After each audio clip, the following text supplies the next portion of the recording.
तर विषयाला बऱ्यापैकी काल चर्चा झालेली होती, परंतु काल जो विषय झाला तो मला असं वाटतंय की दिव्य मराठीच्या सौजन्याने काही विषय मांडण्यात आलेले होते. त्यातली एक महत्वाची माहिती बोलण्याच्या आधी हे सांगितलं पाहिजे की मी मागे असं म्हटलं की भारतीय जनता पार्टीचेच लोक बरेचसे कागदपत्र पुरवत राहतात, परंतु आम्ही आमची शिकार स्वतः करतो. आम्ही अशी मेलेल्या शिकारीवर झडप मारणाऱ्यांपैकी नाही आहोत. यावर गिरीश महाजन जी हे फार अगदी तोऱ्यात म्हणाले की असं काही असेल तर ते सुषमाताईंनी दाखवावं, सांगावं आम्हाला की काही कागदपत्र त्यांच्याकडे असतील तर हवेत त्यांनी बोलू नये. पण जर मग गिरीश महाजन जी म्हणत असतील की हवेत बोलू नये आणि खरंच कागदपत्र असतील तर गिरीश महाजन साहेबांना मी ही सगळी कागद दाखवली पाहिजेत. हा जो मोठाच्या मोठा गठ्ठा आहे हा भाजपच्या लोकांनी पाठवलेला गठ्ठा आहे आणि याच्यात अनेक जणांच्या कुंडल्या आहेत. ह्या एपिसोड करून येतील. आता सुद्धा माझ्या मनामध्ये अनेक गोंधळ आहे की मी याच्यातला कोणता एपिसोड घ्यावा. म्हणजे मी मागाटनेचा एक एपिसोड घ्यावा का? माझ्याकडे मागाटने विधानसभा मतदारसंघाचा एक एपिसोड आहे, माझ्याकडे नवी मुंबईचा पण एक एपिसोड आलेला आहे, माझ्याकडे धाराशिव मतदारसंघाचा पण एक एपिसोड आहे. म्हणजे हे गिरीश महाजनजींना ऑन कॅमेरा सांगितलं पाहिजे की तुमच्या माणसांनी कुठून कुठून कशी कशी कागद पाठवलेली आहेत, माहिती असलं पाहिजे त्यांना. परंतु मला असं वाटतं की मी पुन्हा सांगते की त्यांनी दिलेल्या डॉक्युमेंटवर आम्हाला आधारित आमचं काही कामच करायचं नाही. कारण तुम्ही सांगितलं म्हणून आमच्या लक्षात आलं अशी काही सांगायची गरज नाही. आमच्याकडे एवढी आमची स्वतःची टीम आहे की आम्ही स्वतः त्याची पडताळणी करू, माहिती घेऊ आणि उगाचच राजकारणासाठी राजकारण न करता खऱ्या अर्थानं जर कुणाला त्याच्याने त्रास होत असेल, शोषण होत असेल तर आणि तरच त्याच्यावर बोलावं अशी आमची अपेक्षा आहे आणि आम्ही त्यानुसार मांडणी करण्याचा प्रयत्न करतोय. त्यातला पहिला मुद्दा असा आहे की काल खडसे साहेबांनी एक मुद्दा अधिवेशनामध्ये मांडला आणि तो मुद्दा होता मिड डे मील स्कीमच्या संदर्भाने. परंतु त्याच्या आधी म्हणजे पूर्ण जरा स्टोरी आपल्याला सांगितली पाहिजे. महाराष्ट्र शासन व कामगार कल्याणकारी मंडळ बांधकाम कामगारांच्यासाठी अटल योजनेअंतर्गत मध्यान्ह भोजन योजना चालवली जाते आणि या मध्यान्ह भोजन योजनेच्या अंतर्गत अनेक ठिकाणी बांधकाम कामगारांना काही अन्न पुरवलं जातं किंवा दुपारचं जेवण दिलं जातं. जनरली कुठल्याही जिल्ह्यामध्ये गेलो तर हार्डली 2,500 ते 3,000च्या वर असे कामगार आढळत नाहीत की जे दुपारचं जेवण घेत आहेत. कारण कंपन्यांमधून काम करणारे जे कामगार आहेत ते शक्यतो स्वतःचे डबे स्वतः कॅरी करतात. आता या सगळ्यांच्या मध्ये माझ्याकडे मी जी माहिती आपल्याला देत आहे ही विशेषतः जळगाव जिल्ह्याची माहिती आहे. गुलाबराव पाटील आमचे चांगले भाऊ आहेत आणि त्यांच्यावर जीव आहे आमचा. त्यामुळे गुलाब पाटलांच्या जिल्ह्यामध्ये काय चालू आहे, 8 मार्च 2023 ला 20 फेब्रुवारी 2023 ला गायत्री सोनवणे यांनी एक माहिती मागवली होती. ती माहिती त्यांनी अशी मागवली होती की बाबा जळगाव जिल्ह्यामध्ये महाराष्ट्र शासन व कामगार कल्याणकारी मंडळ बांधकाम कामगारांसाठी अटल योजनेअंतर्गत मध्यान्ह भोजनची जी यादी आहे ती यादी आम्हाला मिळेल का? किती लाभार्थ्यांना तुम्ही जेवण देता, जरा आम्हाला ती यादी द्यावी. यावर 8 मार्च 2023 ला त्यांनी उत्तर दिलं आणि सांगितलं की लमसम 35 ते 40 हजार. त्यांनी एक्झॅक्ट आकडा सांगितला नाही, ते म्हणतात की 35 ते 40 हजार. कुठल्याही जिल्ह्यामध्ये 35 ते 40 हजार असे कामगार जेवण करत नाहीत, पण त्यांनी तो आकडा सांगितला. याच्यावर एक दुसरी माहिती मागवली गेली 9 मार्च 2023 ला, ज्यात असं म्हटलं की शासनामार्फत अशी कोणती संस्था आहे ज्या संस्थेला हे टेंडर दिलं जातं आणि त्या अंतर्गत त्यांनी किती बिलं सादर केली आणि तुम्ही त्यांना किती बिलं दिली आहेत याची जरा आम्हाला माहिती द्यावी की सादर झालेली बिलं आणि अदा केलेली बिलं. यावर त्यांनी 30 मे 2023 ला उत्तर दिले आणि 30 मे ला उत्तर देताना साधारणतः मार्च एप्रिल पर्यंतची माहिती त्यांनी आम्हाला उपलब्ध करून दिली. यातली माहिती इतकी इंटरेस्टिंग आहे. 14 सप्टेंबर ते 30 सप्टेंबर म्हणजे फक्त 15 दिवस, 15 दिवसांच्या मध्यान्ह भोजन योजनेचा जो खर्च त्यांनी सांगितलाय हा खर्च आहे साधारणतः 58,64,077 रुपये. त्याचे पेपर आपल्याला मी देईन. 58,64,077 रुपये हे 15 दिवसांचं बिल आहे आता आपण असं गृहीत धरू की असेल बाबा तेवढं बिल, मग पुढच्या महिन्यात जर संपूर्ण 30 दिवसाचं बिल धरायचं असेल तर 58 लाखाचे दुप्पट धरावे लागतील. कदाचित 1,16,00,000 बिल होणं अपेक्षित आहे. पण 1 ऑक्टोबर ते 31 ऑक्टोबर मध्ये दुसरं बिल जे काढलंय ते 2,87,854,000 म्हणजे डायरेक्ट हे तिप्पट चौपट बिल निघाले. मग बरं ठीक आहे बाबा, ते म्हणाले की संख्या वाढली. अच्छा ठीक आहे, संख्या वाढली, समजू शकतो आम्ही, वाढली असेल. 40,000चे कदाचित 60,000 झाले असतील. कदाचित गुलाब पाटील इतके कार्यक्षम आहेत की त्यांच्या मतदारसंघामध्ये सगळे बिचारे वेठबिगारच कामगार आहेत आणि कुणी धंदेवाईक उरलाच नाही, बिझनेसमन, असं एका वेळासाठी आपण गृहीत धरूया. पुढे त्यांनी सप्टेंबरच्या तुलनेत ऑक्टोबरला संख्या वाढली म्हणताना नोव्हेंबरची संख्या जर ते ऑक्टोबर मध्ये सांगतात की 2,47,854,000 इतकं बिल आहे, 1 नोव्हेंबर ते 30 नोव्हेंबर त्याच्या पुढचा महिना किती सांगतात ते, तर तेवढाच आकडा नाही ठेवत. त्याच्या पुढचा आकडा होतो 3,13,58,000 3,13,58,064 एवढा खर्च नोव्हेंबर महिन्यामध्ये. डिसेंबर महिन्यात किती खर्च, तर पुन्हा अजून खर्च वाढतो. तो होतो 4,53,34,292 आता हे नेमकं कशाचा भाव वाढवलाय, कशासाठी वाढवलंय, काय झालंय ते काही आम्हाला काही कळायला मार्ग नाही. 1 जानेवारी ते 31 जानेवारी मग डिसेंबरच्या पुढे आपण पुन्हा बघायला जातो तर किती वाढलं असेल. आश्चर्यकारक आहे. डिसेंबर मध्ये जी रक्कम 3,13,00,000 आहे तीच रक्कम जानेवारीमध्ये मात्र 6,96,47,000 म्हणजे जवळजवळ 7 कोटीच्या घरात जाते. दुपटीने सुद्धा ती, दुप्पटपेक्षा पण जास्त ती रक्कम होते. 1 फेब्रुवारी ते 8 फेब्रुवारी मध्ये पुन्हा किती, तर 7,99,00,000 म्हणजे कदाचित एखादा लाख टॅक्स साठी वाचवलेला असू शकतो, डायरेक्ट 8 कोटीपर्यंत ती रक्कम जाते. त्याच्यानंतरचा जो भाग आहे, जो पुढच्या 2 महिन्यांचा आहे, तो काल खडसे साहेबांनी मांडला, जो सभागृहात मांडला होता. तो दिव्य मराठीची माहिती, जे दिव्य मराठीने माहिती मागवली होती त्याच्यामध्ये 2 महिन्यांचं बिल त्यांनी काढलं. बघा, आधीच्या 4 महिन्यांचं बिल हे 25 कोटी, सॉरी 5 महिन्यांचं बिल त्यांनी 25 कोटी काढलं.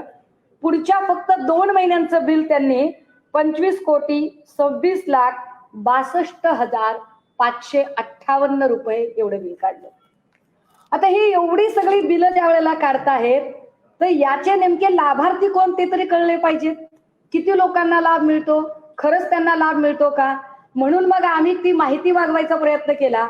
आयुक्त बिरादार नावाचे अधिकारी आहेत. काल अधिकाऱ्यांच्या चौकशीचे मला वाटतं मागणी मंत्री महोदयांनी आम्ही चौकशी करू असं काहीतरी म्हटलंय, पण ते तितकं पुरेसं नाहीये. कारण अधिकारी इतक्या सहजासहजी हे काम करतील असं वाटत नाही. एवढा मोठा राजकीय वरद हस्त असल्याशिवाय 100 कोटी पर्यंतचा जवळपास तो स्कॅम, हा स्कॅम इतक्या सहजासहजी होणे शक्य नाही. या सगळ्यांमध्ये आयुक्तांना माहिती मागितली की तुम्ही आम्हाला जरा यादी द्याल का, आणि किती जेवण आहे, किती दराने देतात ते जरा माहिती द्याल का. त्यावर आयुक्त असं सांगतात की आम्हाला अशी माहिती आमच्याकडे नाही. मग आम्ही जिल्हाधिकाऱ्यांना पत्र लिहितो आणि मग जिल्हाधिकारी ज्यावेळेला आयुक्तांना सांगतात त्यावेळेला तेच आयुक्त आम्हाला माहिती देतात.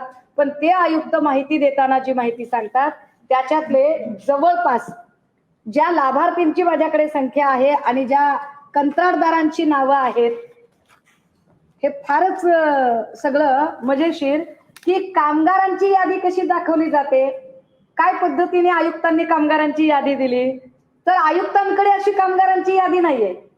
आयुक्तांनी एका एका गावाला फोन केला, तलाट्याला फोन केला, ग्रामसेवकाला फोन केला, कुठल्या तरी बिल्डरला फोन केला, कुठल्या तरी काम चालू असणाऱ्या तुटपुंज्या ठेकेदाराला फोन केला आणि तुझ्याकडे असणारी यादी पाठव, तुझ्याकडे असणारी यादी पाठव. आणि अशा प्रकारे समजा आता हे अरिहंत कन्स्ट्रक्शन आहे, अजून एक कुठल्या तरी गावचं हे अनेक्स्चर आहे, हे महाराष्ट्र पॉवर जनरेशन कंपनी आहे, त्यानंतर पॉवर मेक आहे, त्यानंतर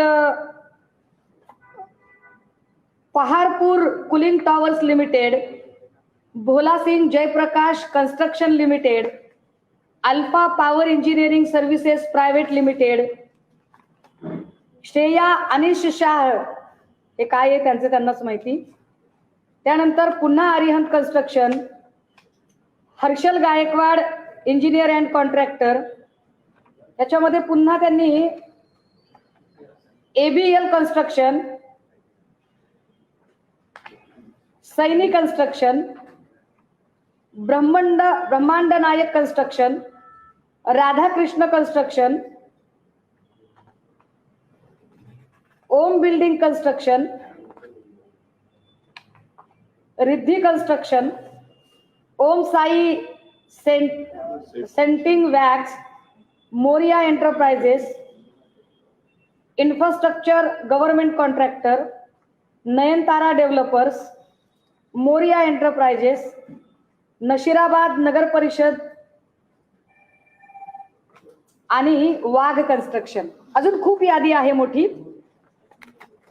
याच्या ज्या ज्या कामगारांची त्यांनी नावं दिली आणि त्यांचे मोबाईल नंबर दिले, या सगळ्या मोबाईल नंबरवरती आम्ही फोन करायचा प्रयत्न केला आणि मी त्यांना विचारलं की अरे तुम्ही कामगार आहात, तुम्हाला जेवण मिळतं का? आम्ही कामगार कार्यालयातनं बोलत आहोत, आपल्याला व्यवस्थित जेवण मिळतं का? तर त्यातनं उत्तर असे येतात, केम छो, काय छो, हम गुजरात में है, हम कर्नाटक में है, हम महाराष्ट्र में रहतेच नाही है. अरे तर मग ही सगळी नावं कोणाची आहेत? मग हे सगळे लाभार्थी कोण आहेत? बरं, यांचं जे बजेट आहे त्या बजेटचं मी ऍक्च्युअल प्लेट काय आहे ती प्लेट सिस्टीम करायचा प्रयत्न केला. ती प्लेट सिस्टीम जी सांगितली जाते ती 67 रुपये 70 पैसे समथिंग आहे. इकडे शिवभोजन थाळी जी आहे ती 10 रुपयात मिळते. रुचकर भात भाजी पोळी चटणी 10 रुपयात शिवभोजन मिळतं. कामगारांना असं कोणतं जेवण देतात की ज्याच्यात 67 रुपयाची थाळी असते? बरं, 67 रुपयाच्या थाळीचं जेवण बघितलं तर फार तर कधीतरी ते खिचडी देतात किंवा फार तर अतिशय निकृष्ट दर्जाची चपाती आणि काहीतरी वरण भाजी काहीतरी ते देतात. ह्याच्या पलीकडे काही नाही. बरं, मग ह्याच्या सगळ्यांच्या पलीकडे जाऊन खरंच तेवढ्या लोकांचं जेवण बनतं का? ही जी कंपनी आहे ही कंपनी कुणाची आहे? तर ही company Indo Allied protein food private limited company अशी काहीतरी आहे. इंडो अलाइड ही कंपनी गेली अनेक वर्षापासून काम करते. यांचं काहीतरी हळदीचं उत्पादन आहे. बऱ्याच ठिकाणी यांची नावं आहेत. याचं जेव्हा आम्ही वेबसाईटवरून काही माहिती काढायचा प्रयत्न करतो त्यात आम्हाला काही नावं सापडतात. त्याच्यामध्ये एक शंकर जाधव नाव सापडतं, एक शिशिर सावंत नाव सापडतं. शिशिर सावंत कोण आहेत? कदाचित तुम्हाला त्या लिंक्स चांगल्या माहिती असतील. दुरून आम्ही शोधायचा प्रयत्न केला तेव्हा एक विवेक जाधव नावाचं दादरचं एक नाव तेही सापडतं. ते विवेक जाधव कोण आहेत मला माहिती नाही, पण सद्गृस्त असावेत बिचारे. अन्नदानाचं काम आहे. आता ही एवढी सगळी जी नावं आहेत ही नावं, मागे एक चिक्की घोटाळा झाला होता त्यातली काही नावं जर बघितली, जरंडेश्वर साखर कारखान्यामधली काही नावं बघितली, ही आत्ताची नावं बघितली तर जवळपास याच्यात सिमिलॅरिटी फार काही सापडते. असं मला त्याही खोलात जायचं नाही. मुळात गोरगरिबांना अन्न मिळतं का याचा जरा आम्ही विचार केला की खरंच हे 35-40 हजार लोकांचं जेवण म्हणतात. 40 हजार लोकांचं जेवण म्हणजे किमान एक 5-50 मोबाईल व्हॅन मध्ये ते जेवण द्यावं लागेल. पण ते जेवण कसं दिलं जातं दादा, एक आपण व्हिडिओ दाखवूया का? मुळात ती कंपनी आणि त्या कंपनीचा बोर्ड काय आहे, ते काय पद्धतीने काम करतात याचे काही स्टिंग केलेले आहेत.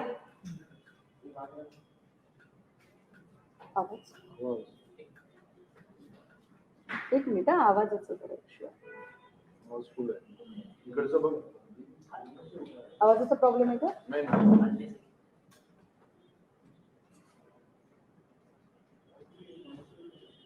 रिवर्स घ्या आता. हो आहे लागले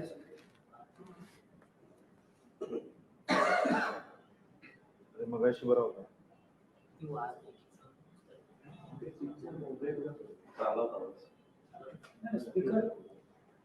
महाराष्ट्र भोजन योजनेचा बोर्ड आहे आणि बोर्डच्या बाजूला एका टेम्पोला गायत्रीताई विचारत आहेत की तुम्ही कोणत्या भागामध्ये जेवण द्यायला जाणार आहात, तुमच्याकडे लाभार्थ्यांची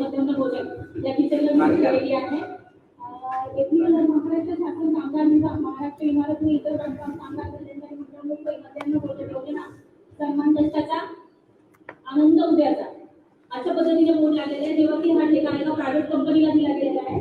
शासनाच्या अंतर्गत प्रायव्हेट कंपनीचं नाव लिहिलं असलं पाहिजे, मात्र खुल्या पद्धतीने तिथे शासनाच्या याचा उपयोग केला जातोय आणि इथून कुठली माहिती मिळवण्यासाठी टाळाटाळ केली जाते. साहेब देखील माझा व्हिडिओ किंवा फोटो काढताय ते त्यांच्या गाडीवर आहे.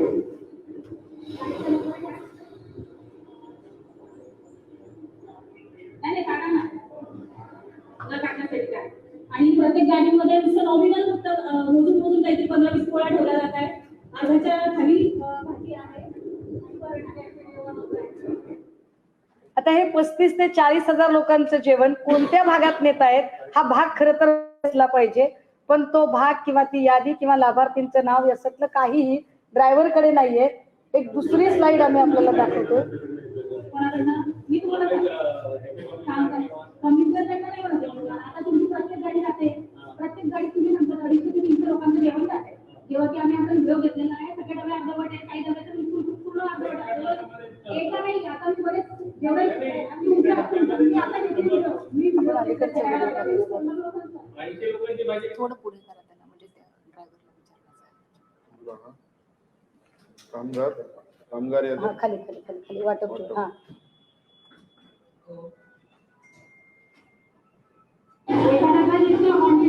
हे 35 ते 40 हजार लोकांचं जेवण आहे. डबे शोला ठेवले जातात. पुढे पण आहे. शोला डबे ठेवायचे, डबे दाखवायचे, सीसीटीव्हीच्या एरियातनं गाडी फिरवायची आणि त्याच्यामध्ये जेवण किती. म्हणजे किती भरलेले डबे आहे त्या जेवणाचे ते अंदाज आपण लावू शकतो.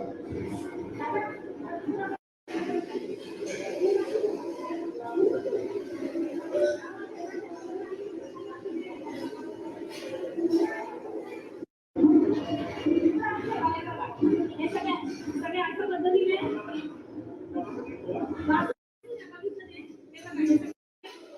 अर्धवट डबे झालेले आहे. हे जेवण लोकांपर्यंत पोहोचवलं जाते. ते खालचे 2-3 डबे लोकांना ठेवलं आणि अशा पद्धतीने गाडीमध्ये भरलं जाते. अर्धवट डबे हे 2-3 डबे उभं राहतात.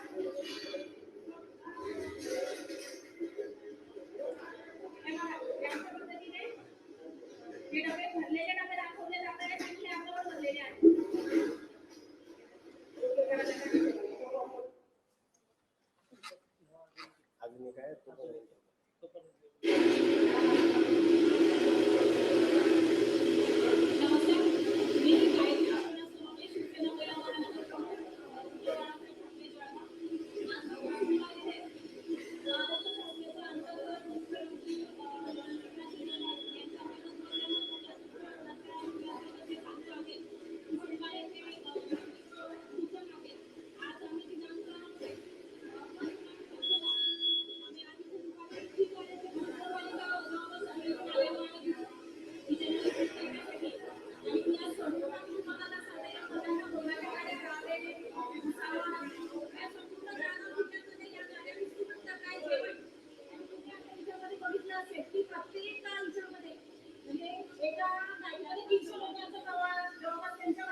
आम्हाला लिखित द्या. नाही आता मला सांगा तुम्ही सॅलरी बेसवर आहात बरोबर. तुमचं कर्तव्य काय, तुम्ही काय 200 लोकांचं ह्या गाडीचं जेवण कोणाला जाणार ते सांगा फक्त मला. नाही ते पण मला विचारायला जर वरती जायचं आहे तर तुम्ही इथं कसं सेट लिस्ट मग गाडीवाल्याकडे आहे का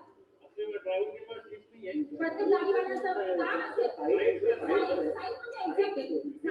तो व्यक्ती जर तिथं नाही तिथं तो ते जेवण कोणाला वाटतं मला ते विचारायचं. माझ्या 1 महिन्यापासूनची व्हिडिओ आहे सर. माझ्या अक्षरशः स्टॉपला गाडी थांबवून आओ खाना लेकर जाओ, आओ कोई भी लेकर जाओ. शासनाला फसवण्याची कामं चालू आहे. शासनाची लूट होते, शासनाची फसवणूक होते आणि लोकांना जेवण बोलवून वाढण्याचे तर 8-8 कोटी रुपये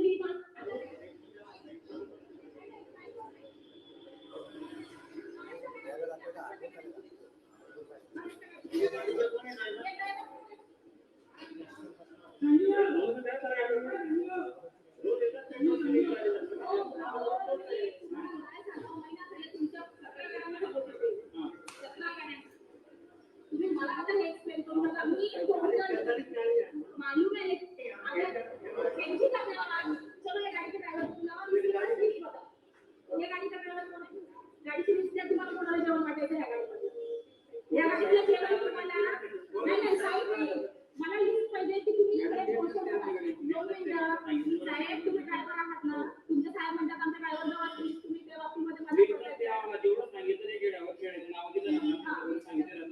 तुम्ही कुठे जाता शोधा त्यांना कुठे जाता शोधा कुठल्या ठिकाणावर अहो मी बघते की तुम्ही गाडी थांबवता अहो खाना नाही का तिच्यामध्ये तुम्हाला हे असे अनेक व्हिडिओ आणि अनेक तुम्हाला डॉक्युमेंट दाखवले जाऊ शकतील. आता याच्यात महत्वाचं असं आहे की महाराष्ट्रातले आतापर्यंतचे मिड डे मील स्कीम जे आहे मग ती शालेय मध्यान्ह योजना असेल ती कामगारांची भोजन योजना असेल किंवा ती अजून कोणाची असेल याच्यामध्ये आतापर्यंत ज्यांना टेंडर मिळतात ती काही ठराविक माणसं असतात आणि त्या ठराविक लोकांनाच टेंडर दिलं जातं. का दिलं जातं त्यांना माहिती, कदाचित ते जास्त चांगले लोक असतील असं त्यांना असेल. Labour midday meal whole state done by 3 companies, only 3 companies. एक इंडो अलाइड कंपनी, हे आता जे काम आहे जे जळगावला दिलेलं आहे ते इंडो अलाइड. याच्यामध्ये पश्चिम महाराष्ट्र तू बघ, विदर्भ मी बघतो, मराठवाडा मी बघतो, अशा पद्धतीने आपण सगळे भाऊ भाऊ आणि सगळे मिळून खाऊ असं सगळं. खरं म्हणजे किरीट भाऊंना हे सगळं का दिसलं नाही मला कळतच नाहीये. कदाचित ते वेगळ्या कामात बिझी असू शकतात, असेल, हरकत नाही. परंतु ज्या 3 कंपनी झाल्या त्याच्यामध्ये एक इंडो अलाइड कंपनी, दुसरी गुनिया कमर्शियल प्रायव्हेट लिमिटेड कंपनी आणि तिसरी परस्मल पगारिया अँड कंपनी. आता हे परस्मल पगारिया मधली अनेक नावं मला माहिती आहेत, परंतु मला आता त्याच्यावरती फार जायचं नाहीये, कारण माझी विनंती असेल मीडियाला आणि आज आम्ही अधिवेशनात आमच्या पक्षाकडूनही हा मुद्दा आम्ही उचलू की याच्यातली जी अनेक नावं आहेत ते कोणाचे लागे बांधे आहेत, कोणाच्या जवळचे आहेत, हे कोण कोण माणसं आहेत. म्हणजे पक्ष फोडाफोडीच्या नादात कदाचित त्यांच्या लक्षात नसेल, समजू शकते मी. परंतु जळगावचं जे आहे हे जळगावचं काम देताना त्यांनी गुनिया कमर्शियल कडे काही काम आहे, काही इंडो अलाइड कडे आहे आणि याच्यातले कागदावर दाखवले जाणारे आकडे हे अत्यंत वेगळे, प्रत्यक्षातले आकडे अत्यंत वेगळे. याच्यामध्ये बोलायला कोणीच प्रश्न विचारू त्यांना शकत नाही. प्रश्न विचारणार कुणाला आम्ही? गव्हर्नमेंट त्यांचं, पोलीस खातं त्यांचं, तपास यंत्रणा त्यांची. आणि एखाद्या वेळेला कधी एखाद्या केंद्रातल्या अधिकाऱ्याने फार काळजीने काही करायचं जरी म्हटलं तरी आपल्याला माहितीये की नवी मुंबईच्या पॅराडाईज ग्रुपमध्ये काय झालं आणि काय नाही ते. सेंट्रल गव्हर्नमेंटचा ऑफिसर रेड टाकायला येतो, 5 जून ते 9 जूनच्या दरम्यान तो रेड टाकण्याचा प्रयत्न करतो, पण नेमकं त्याच वेळेला स्टेट गव्हर्नमेंटचा अधिकारी ती रेड थांबवायचा प्रयत्न करतो आणि पॅराडाईज ग्रुपच्या माणसाला मग अचानकच एकदम त्याला कम्फर्ट केलं जातं. कालपर्यंत लोअर मिडल क्लास मधला माणूस अचानक एवढा कसा काय अब्जाधीश होतो याच्यावरही कोणी प्रश्न विचारत नाही. असे अनेक मुद्दे. मी हे का सांगते सगळं, कारण गिरीश महाजन म्हणाले की तुम्ही हवेत बोलताय. तर गिरीशजी, मी अजिबात हवेत बोलत नाहीये. तुम्ही फक्त, मी तुमच्या विश पुऱ्या करत जाईल. गिरीशजी, तुम्ही फक्त जिल्हा सांगायचा की या जिल्ह्यातलं काय आहे आणि मी त्या जिल्ह्यातला एपिसोड तुमच्या समोर सादर करायचा.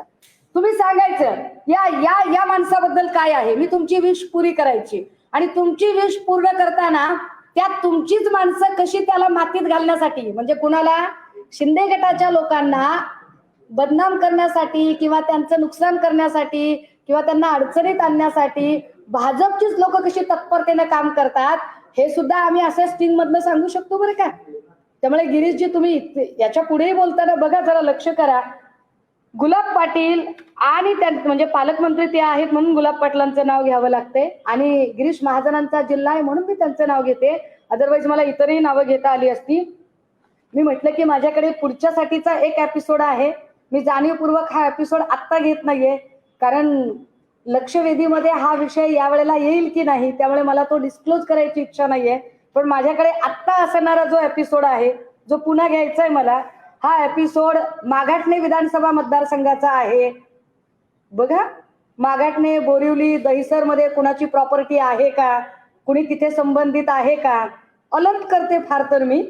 अजूनही काही म्हणजे तुम्हाला अजून काही खाडाखोड करता येत असेल तर करा खाडाखोड, कारण या कागदपत्रांमध्ये तरी खूप खाडाखोड केलेली आहे, खूप काही गोष्टी तुम्ही करून ठेवलेल्या आहेत, त्याही मला सांगता येतील. पण तुर्तास कालचा विषय कंटिन्यू करण्यासाठी आमची माध्यमांना फार प्रामाणिकपणे विनंती असेल.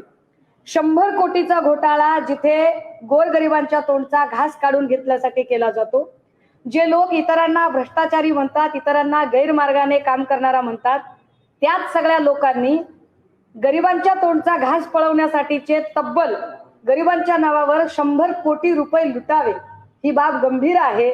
यामध्ये असणारी इंडो अलाइड कंपनी असेल किंवा गुनिया असेल किंवा परस्मल पगारिया असेल, या तीनही कंपन्या, या 3 कंपन्यांच्या लिंक आणि या सगळी माहिती याच्यावरती आवाज उठवावा.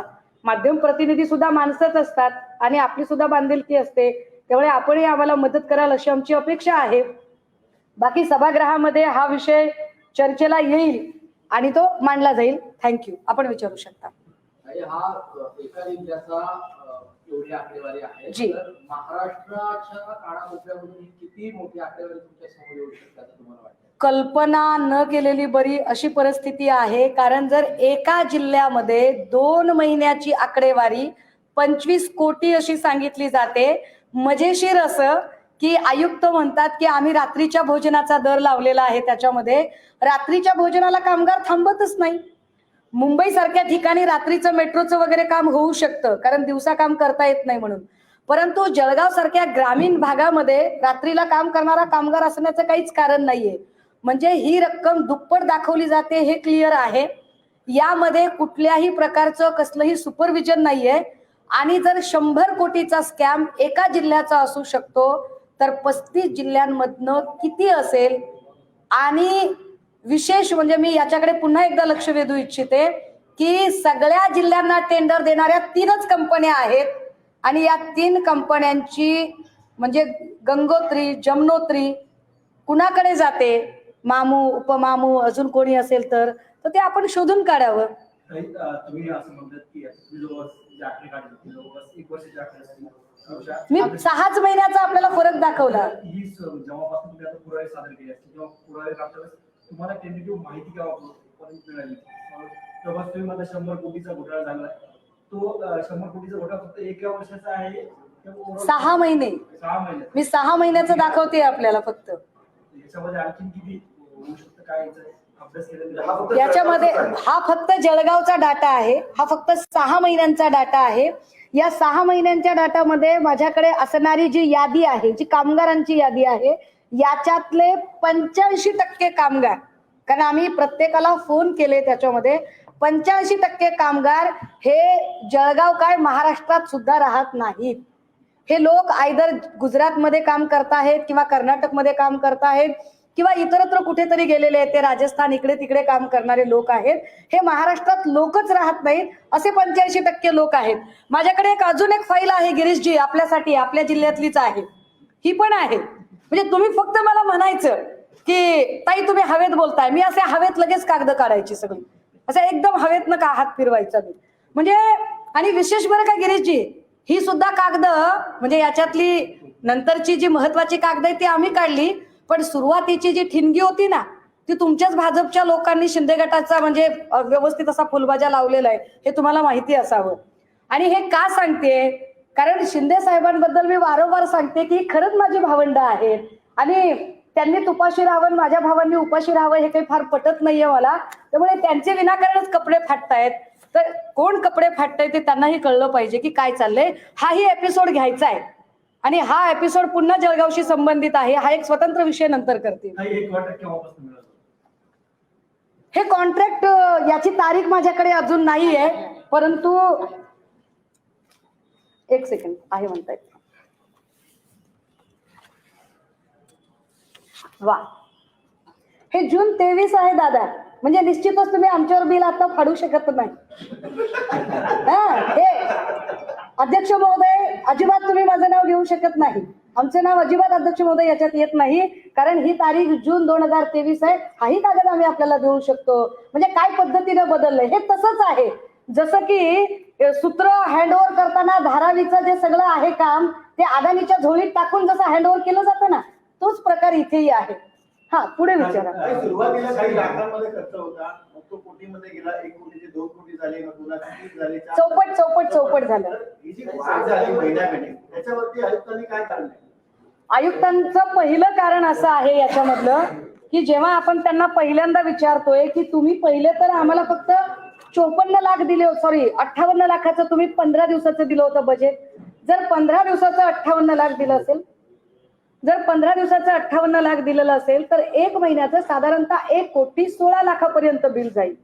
जरी समजा संख्या वाढली तर फार तर ते 1.5 कोटीपर्यंत जाईल, पण ते तब्बल 2.5 कोटी होतं लगेचच नेक्स्ट मंथ मध्ये. पुढच्या महिन्यात तर ते डायरेक्ट 4 कोटीकडेच जातं, त्याच्या पुढच्या महिन्यात ते 7 कोटीकडे जातं आणि हाईट की नंतर तर ते 25 कोटीच्या घरात जातं. आयुक्तांनी किती संख्या वाढवावी, माझं तेच म्हणणं आहे की म्हणजे किती म्हणजे आमच्या भावाला त्यांनी बदनाम करावं. ही बिलं पास झाली आहेत का?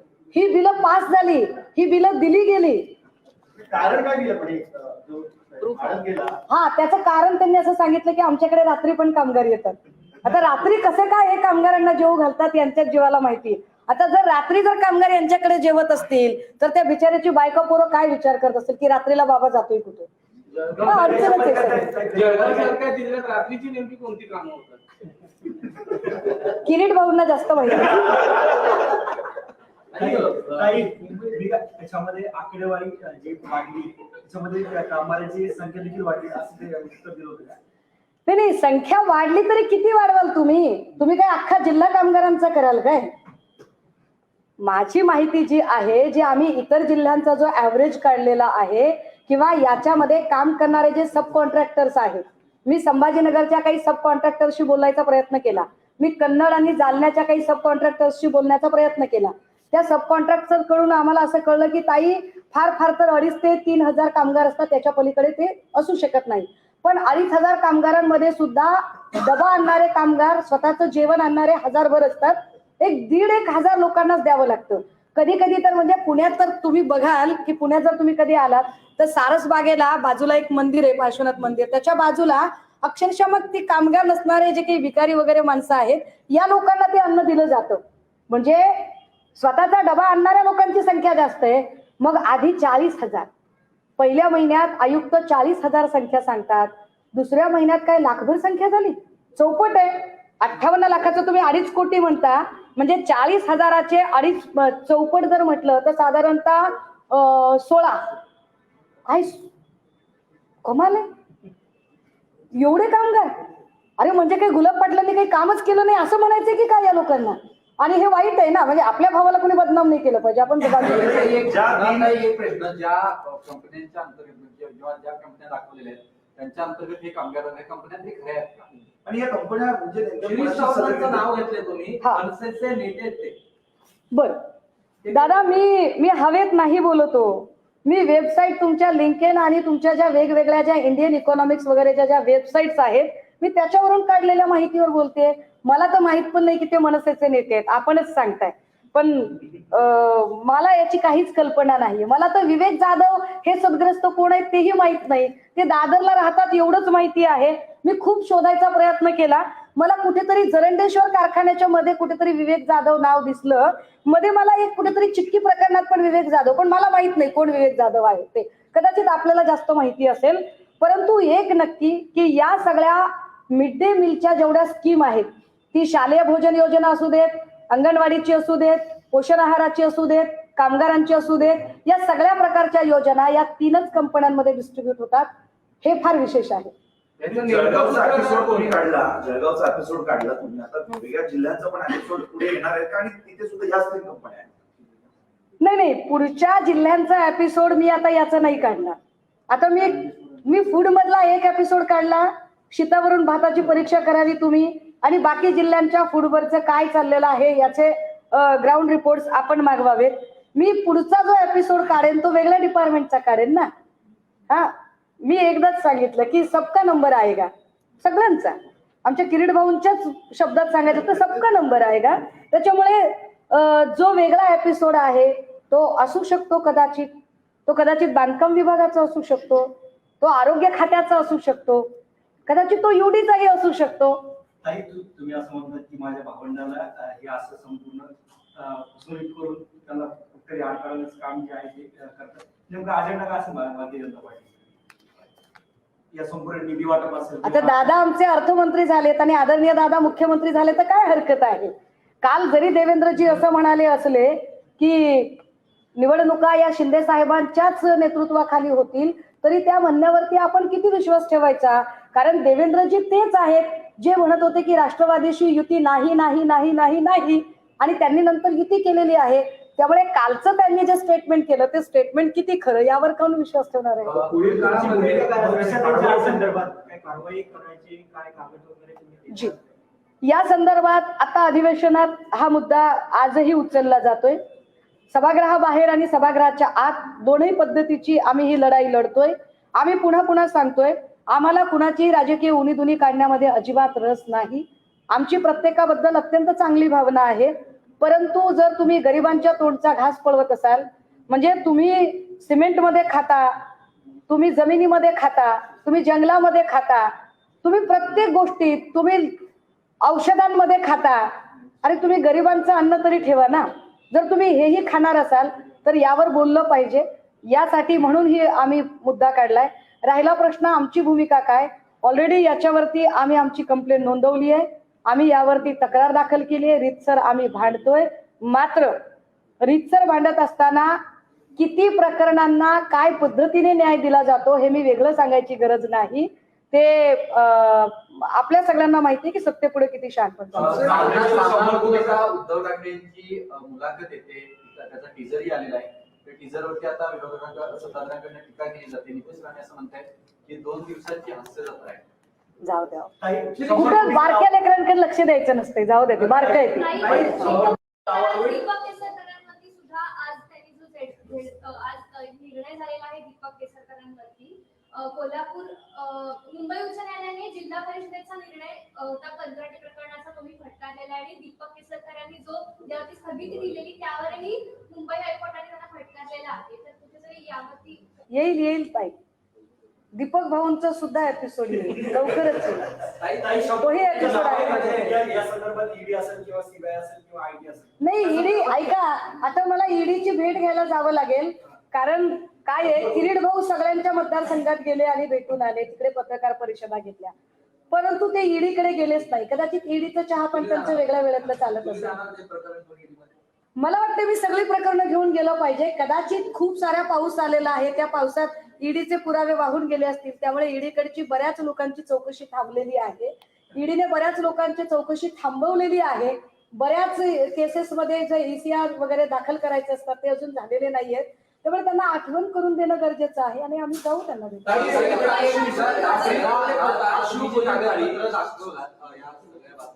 मध्यान्ह भोजनाच्या बाबतीत 100 कोटीपर्यंत हा घोटाळा होऊ शकतो असं म्हटलंय. एका जिल्ह्याचा 100 कोटी म्हणजे 35 जिल्ह्यांचा किती तो विचार करा. याची व्याप्ती फार मोठी आहे. मगाशी प्रश्न विचारला होता की ज्या कंपन्या आहेत त्या तरी खऱ्या आहेत. नाही, या कंपन्या निश्चितपणे खऱ्या असतील. कारण याच्यातल्या काही कंपन्या या 2003, 2013 वगैरे पासून आहेत. हा, मगाशी मला कोणीतरी शिरीष सावंत यांच्याबद्दल विचारत होतं, त्यामुळे जरा ती माहिती सुद्धा सांगितली पाहिजे की याच्यात 3 डायरेक्टर आहेत. एक आहेत राजन शंकर जाधव, डायरेक्टर आहेत, ओनर नाहीये ते, आणि यांची नियुक्ती आहे 31 डिसेंबर 2003 ची. दुसरे आहेत संतोष शिवाजी भोसले, यांची नियुक्ती आहे 18 एप्रिल 2019 ची. आणि तिसरे आहेत शिरीष सुहास सावंत. बघा, म्हणजे नाव तेच आहे का ते? कंपनी कोणती आहे नाव? आणि 1 January 2013 company Indo Allied protein food private limited company, Indo allied. आणि याच्यात 3च कंपन्या आहेत मुळात फूड मध्ये काम करणाऱ्या. या 3ही कंपन्यांची नावं मी आपल्याला सांगते. एक इंडो अलाइड कंपनी, दुसरी गुनिया कमर्शियल्स प्रायव्हेट लिमिटेड कंपनी, तिसरी परस्मल पगारिया अँड कंपनी. त्या आधीची नियुक्ती पुन्हा आणि नाव सांगता का? हे तिन्ही नाव एकदा परत repeat करा. Rajan Shankar Jadhav, one of the director, appointment date 31 December 2003. Santosh Shivaji Bhosale, appointment 18 April 2019. Shirish Suhas Sawant, appointment 1 January 2013. 13. तिसरी कंपनी कुठली आहे? गुनिया. आणि एक गुनिया कमर्शियल आहे 2 नंबरची आणि तिसरी कंपनी आहे परस्मल पगारिया अँड कंपनी. अर्थात मी जी नावं सांगितली ती डायरेक्टरची नावं आहेत, ही ओनरची नावं नाही. ओनरचं नाव आम्ही शोधण्याचा प्रयत्न केला, त्यावेळेला आम्हाला एक माहित नाही, नॉट शुअर, पण विवेक जाधव असं एक नाव वेबसाईटवर कुठे कुठे सापडते. म्हणजे नेमकं सूत्रधार विवेक जाधव आहे का? नाही, मला नाही वाटत तसं, कारण आपल्याला ना अजून वेगळे असूच शकतात की गुवाहाटीपर्यंत विमानं माणसं पाठवू शकतात म्हणल्यावर इथे काही करू शकतात. कोविड काळामध्ये शिवसेनेचा ड्रीम प्रोजेक्ट असलेला शिवभोजन थाळी 10 रुपयात सुरू झाली. एक्झॅक्टली. आणि हे 63 रुपये म्हणजे अगदी 67 म्हणजे 7 पटीच्या आसपास जवळजवळ आहे. मग मला तेच म्हणायचंय की जर शिवभोजन थाळी 10 रुपयामध्ये मिळते, ज्याच्यात पोळी भाजी भात चटणी सगळं मिळतं. आम्ही कामगार भोजनचं जेवण बघितलंय, त्याच्यामध्ये अत्यंत निकृष्ट दर्जाची चपाती आणि निकृष्ट दर्जाचं काहीतरी डाळीचं पाणी आहे फक्त, आणि त्याच्यासाठी 67 रुपये मोजले जातात. 67 हेही कमी आहेत, काही ठिकाणी त्याच्यावरतीही पुन्हा 68 69 पर्यंत तो रेट वाढवला जातोय. हा रेट का वाढवला जातो, कशासाठी वाढवला जातो? 35 ते 40 हजार लोकांच्यासाठी जिथं जेवण पुरवलं जातं त्याचं किचन इतकं छोटं, जे आपण मगाशी बघितलं की इतक्या छोट्या किचन मधून 40 हजार लोकांना तुम्ही जेवण देऊ शकता का? आणि 40 हजाराची पण संख्या तुम्ही नंतर वाढवत नेता, हे सगळं गौडबंगाल काय? यावरती खरं तर त्यांनी उत्तर द्यायला हवी. तर त्यांच्या शिवभोजन थाळी किंवा मध्यान्ह मील भोजन यांच्या ज्या प्रक्रिया आहेत त्या तिथल्या स्थानिक महिलांना किंवा त्यांच्या संस्थांना दिल्या जातात, ज्याच्यातून त्या महिलांचा देखील रोजगार निर्मितीचं काम होतं. तर त्या महिलांना रोजगार देण्याचं काम मुंबई महानगरपालिका किंवा इतर ज्या मुंबईमध्ये होते त्या अशा प्रकारची यंत्रणा, आता ह्या अशा प्रकारचे जर घोटाळे झाले नसतील तर या मोठ्या कंपन्यांना बंद करून अशा महिला गृहउद्योगांना देण्याची मागणी वगैरे आपण करणार आहात. उद्धव साहेबांचं सरकार आल्यावर आपण हे नक्की करूया.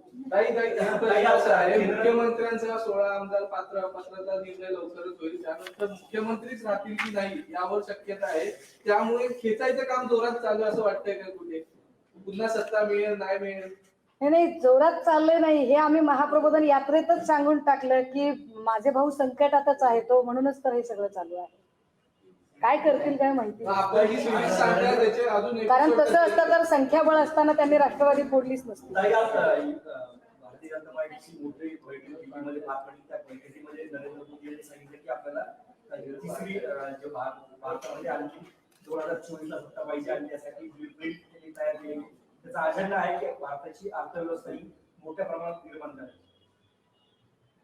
असेल असेल असेल, ते फार मोठा मोठा विचार. आज कंत्राटी पद्धतीने पोलिसांची सुद्धा भरती करायचा निर्णय गृहमंत्र्यांनी घेतलेला आहे. तर त्या दृष्टीने कंत्राटी पद्धतीने मुख्यमंत्री भरण्याची एकदा प्रक्रिया केली ते भारी होईल जरा. ओके. थँक्यू.